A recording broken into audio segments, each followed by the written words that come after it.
جی توجہ دلاؤ نوٹس جناب اسامہ قادری صاحب آئٹم نمبر 3 پیش کریں۔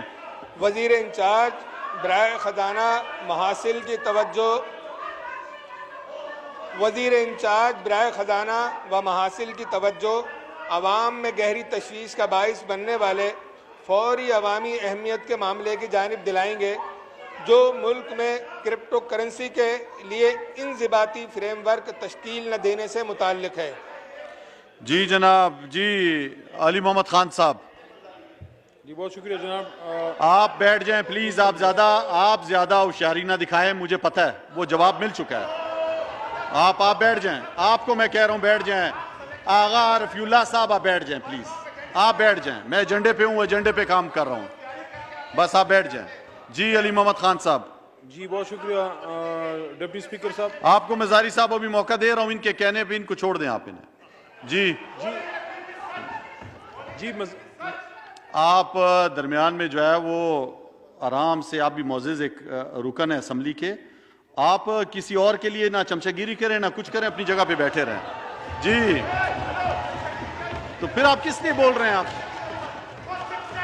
تم چمچہ ہے، چلے بولو علی محمد خان۔ علی محمد خان صاحب بولو۔ جناب ڈپٹی اسپیکر صاحب، یہ جو کالنگ اٹینشن پہ جو ایشو انہوں نے اٹھایا ہے، سر تھوڑا ہاؤس ان آرڈر ہو جائے، اس میں کیا جواب دوں گی؟ آرام سے، تحمل سے بیٹھو، آرام سے بیٹھو، بات کرو، آرام سے بیٹھو، آرام سے بیٹھو۔ جی علی محمد خان صاحب آپ بیان کریں۔ ایک دو باتیں کر لوں۔ آپ بات کریں، بات کریں۔ سر اس ایشو پہ سر آپ ابھی جو بھی بولو، غصے میں بول رہے ہو، پیار سے بولو، پیار سے بولنا سیکھو، صحیح ہے؟ سر سب سے پہلی بات تو یہ ہے جی کہ میں چاہوں گا کہ جو پاکستان پیپلز پارٹی کی خواتین بیٹھی ہیں وہ اس بات پہ جو آنریبل ممبر نے بات کی ہے اس کو کنڈیم کریں، کیونکہ ایک ایسی شخصیت کے بارے میں بات کی جا رہی ہے جن کا سیاست سے کوئی تعلق نہیں ہے، ایک خاتون کا اس معاملے سے کوئی تعلق نہیں ہے، اور میں سمجھتا ہوں یہ پاکستان پیپلز پارٹی کی سیاست بھی نہیں ہے، بلکہ مجھے تو یہ بھی یاد ہے کہ ماضی میں ایک ایسا بھی ان کی جماعت میں ممبر تھا، جب اس نے مسلم لیگ نون کے بارے میں کوئی بات کی تو محترمہ بینظیر بھٹو صاحبہ نے اس کو اپنی پارٹی سے نکال دیا۔ تو اس کلچر کو ادھر بالکل رکنا چاہیے۔ اگر اس طرح کی کوئی بات ہوگی تو بالکل کوئی جواب نہیں دیا جائے گا، اور نہ کوئی جو ہے اس طرح کی کوئی بات کو برداشت کیا جائے گا۔ آپ کو اگر کوئی ایشو ہے آپ یہاں پہ حل کریں، جس سے آپ کا ایشو ہے اس سے آپ حل کریں۔ ایک ایسی خاتون کے بارے میں جن کا سیاست سے کوئی تعلق نہیں ہے، حال ہی میں ایک جرنلسٹ نے بھی اس پہ کوئی آرٹیکل لکھا ہے جو اس کو بھی میں سٹرونگلی کنڈیم کرتا ہوں۔ یہ ہمارے ملک کا کلچر نہیں ہے۔ جو سیاست میں ہے، جو پبلک فگر ہیں، جو سیاست میں ہیں، ان پہ بات کریں۔ میں آپ کی بات ہی نہیں کر رہا، میں کسی اور کی بھی بات کر رہا ہوں۔ تو یہاں آپ مہربانی فرمائیں اس طرح کے کام نہ کریں، اور آپ جو شیشے کے گھروں میں بیٹھ کے جو کنکریاں مارتے ہیں، پتھر مارتے ہیں، آپ اپنے گھر کا بھی پھر خیال رکھیں۔ اس طرح بالکل برداشت نہیں کیا جائے گا۔ جس طریقے سے آپ نے چیئر کو مخاطب کیا ہے، آپ پہلی بار آئے ہیں، لیکن یہاں پہ آپ کے سینئر ممبران موجود ہیں، اگر آپ کو ادب نہیں ہے، تمیز نہیں ہے، تو ان سے تھوڑی سی سیکھ لیں کہ چیئر کو کیسے مخاطب کیا جاتا ہے۔ اگر آپ کو کسی بات پہ اعتراض ہے، اس پہ آپ پوائنٹ آف آرڈر پہ کھڑے ہو کے آپ اپنا ایک مناسب طریقے سے اپنی بات کر سکتے ہیں۔ اس طرح سے چیئر کو اس طرح سے ایڈریس کرنا، میں یہ سمجھتا ہوں اس ایوان کی توقیر کے خلاف ہے، یا آپ کے عہد کے خلاف ہے جو آپ نے عہد لیا ہے۔ آپ پہلی بار آ گئے ہیں، غلطی سے آ گئے ہیں۔ اگر آپ کو ادب اور تمیز نہیں ہے، اپنے سینئر ممبران سے سیکھ لیں۔ یہاں کسی بھی معزز ممبر کو یہ اجازت نہیں ہے کہ لوگوں کے گھروں تک جائیں اور ان لوگوں کے بارے میں بات کریں جو کہ پبلک فگر نہیں ہے، جو سیاست میں نہیں ہے۔ میرا یہ خیال تھا، میری یہ امید تھی کہ پاکستان پیپلز پارٹی کی یہ سیاست نہیں ہے، لیکن لگتا یہ ہے کہ مسلم لیگ نون کے ساتھ بیٹھ کے ان پہ بھی اثر ہو گیا۔ جی مختصر بیان کریں اسامہ قادری صاحب کا جواب کا۔ جی جو ہمارے آنریبل ممبر قادری صاحب نے بات کی ہے، یہ بڑا ایک امپورٹنٹ ایشو ہے، اور ظاہر ہے اس پہ ان کے پاس پرٹیننٹ پوائنٹس بھی ہوں گے۔ میں صرف ان کی خدمت میں یہ عرض کرنا چاہتا ہوں کہ ایک نیا کانسیپٹ ہے کرپٹو کرنسی۔ اس کی طرف اگر ملک نے جانا ہے، ریاست نے جانا ہے، تو ہم نے کسی نئی ٹیکنالوجی کے خلاف نہیں ہے، لیکن چونکہ بڑے ہی یہ ایک نئی چیز آئی ہے، اس حوالے سے ہماری اسٹیٹ بینک جو ہے وہ محتاط ہے، اور وہ اس پہ فوکسڈ بھی ہے۔ We are open to new technology, we are open to new وسٹاز،